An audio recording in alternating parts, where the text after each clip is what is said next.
абай жаққан бір сәуле сөнбеу үшін. Мен қазақпын, мың өліп, мың тірілген. Мен азатпын, көкте күн көмкерілген. Мен данамын, ақылды білімдімін. Мен абаймын, тірімін өлеңімен. Мен осылай қазақты таныстырам. Абай десе қарыштап қанаттанам. Қазақ десе абай деп ұғатұғын, абай десе қазақ деп ұғындырам.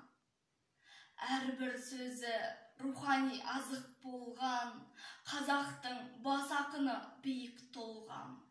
Қасиетті құс қанат қаламымен өлмейтұғын артына сөз қалдырған. Көкейіме қондырам қара сөзін, нақыл сөзбен жаяды керегесін. Надандықпен күресіп, адалдықпен көрсеткен өмір сүру ережесін. Қара сөзі, абайдың дана сөзі, мыңмен ақын алысқан жалғыз өзі.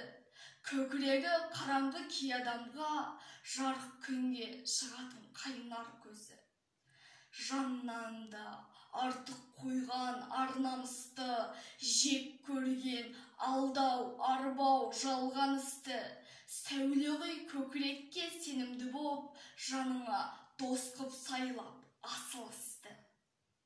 Мен қазақты абай деп мақтанамын, данышпан сөздерінен бақтабамын. Анық басып ақырын жүрсем егер, адалдықтың шынына аттанамын. Абай күнім өшпес мәңгі қазақтың, абай айың қараңғыдан азатсың.